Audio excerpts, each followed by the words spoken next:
Pour commencer leur patrouille, direction le quartier bien nommé du Risquons-Tout, à proximité de la France.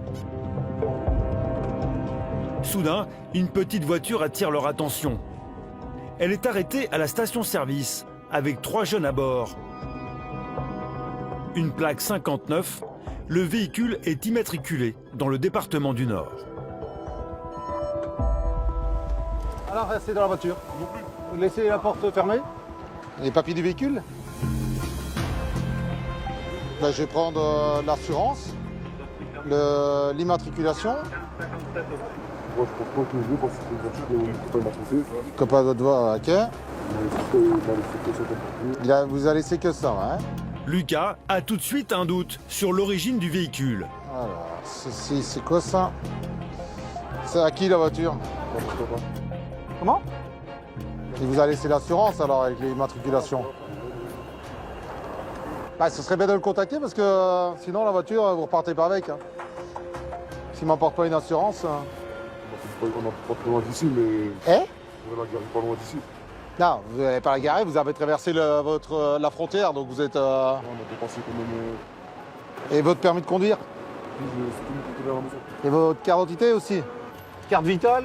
Non, je m'en Rien. Vous n'avez pas de papier sur vous? Ça va? Le conducteur est complètement en défaut, sans permis et sans carte d'identité. L'assurance, c'est jusqu'au quand? Le policier garde son calme, mais le véhicule est aussi en défaut d'assurance. À partir du moment où vous ne savez pas me fournir un document d'assurance, le véhicule ne peut plus circuler. C'est pas ma voiture, c'est pas ma propriété. Non mais vous, à partir du moment où vous rentrez dans un véhicule, vous devez vous assurer que ce véhicule est en ordre. C'est prévu. Non, mais monsieur, il n'est pas en ordre mécanique, en ordre de papier. Ouais, donc ça veut dire que le véhicule est toujours au nom de l'ancien propriétaire. L'ancien propriétaire, mais c'est sa voiture aussi, c'est pas la même. Pourtant, en tort, le jeune ne se démonte pas. Il affirme qu'il n'est pas le propriétaire du véhicule, une technique souvent utilisée par les conducteurs qui ne sont pas en règle. Maintenant, le propriétaire, vous ne savez pas le contacter. Moi, c'est d'appeler, c'est. Essayez. Franchement, j'ai pas de crédit. Et les 2 autres copains, ils n'ont pas de crédit. C'est bon, je vais essayer, ça c'est problème. C'est ça, une solution. Je peux pas, c'est de la garer. Non. Non. Bah non. Impossible. C'est pas ma voiture. Bah, vous prenez contact avec le propriétaire de la voiture. Il y a 5 ans, je peux pas le réveiller, il y a 4 enfants. Donc maintenant, je suis obligé de la garer et de la laisser là. Je suis obligé. C'est pas comme ça que ça fonctionne, monsieur. Ça fonctionne. Ben non, monsieur. Vous n'allez pas apprendre mon travail. Non, mais c'est parce que vous voulez faire à votre façon.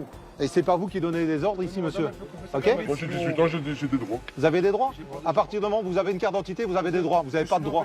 Monsieur, vous êtes déjà dans un autre pays, vous n'avez pas de permis de conduire et vous n'avez pas de carte d'identité. Donc déjà, je ne la ramènerai pas trop, parce que vous êtes dans un autre pays. Je dois prouver votre identité, monsieur. Il n'y a pas de problème. Vous levez la voix. Parce que vous élevez la voix. Et quand vous élevez la voix, j'élève la voix. Et quand vous diminuez la voix, je diminue la voix.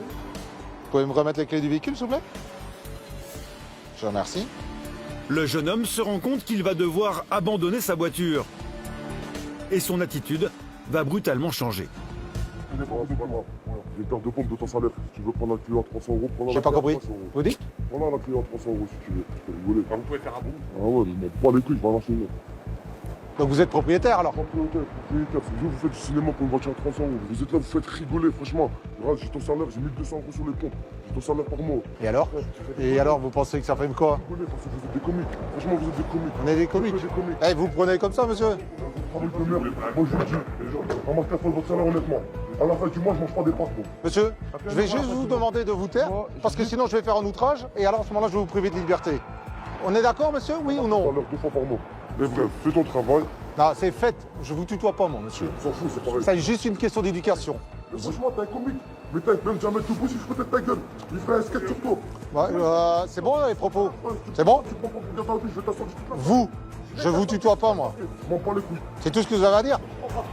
Le Français continue à défier le policier.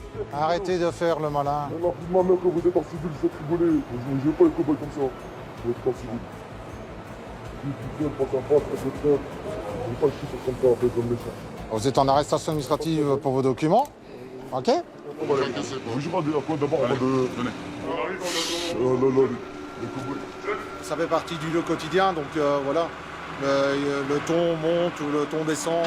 Après, il ne faut surtout pas répondre à leurs provocations. Ils cherchent qu'une chose, c'est l'affrontement avec les services de police. Là, à partir du moment où ils ne sont pas en ordre, on fait notre travail.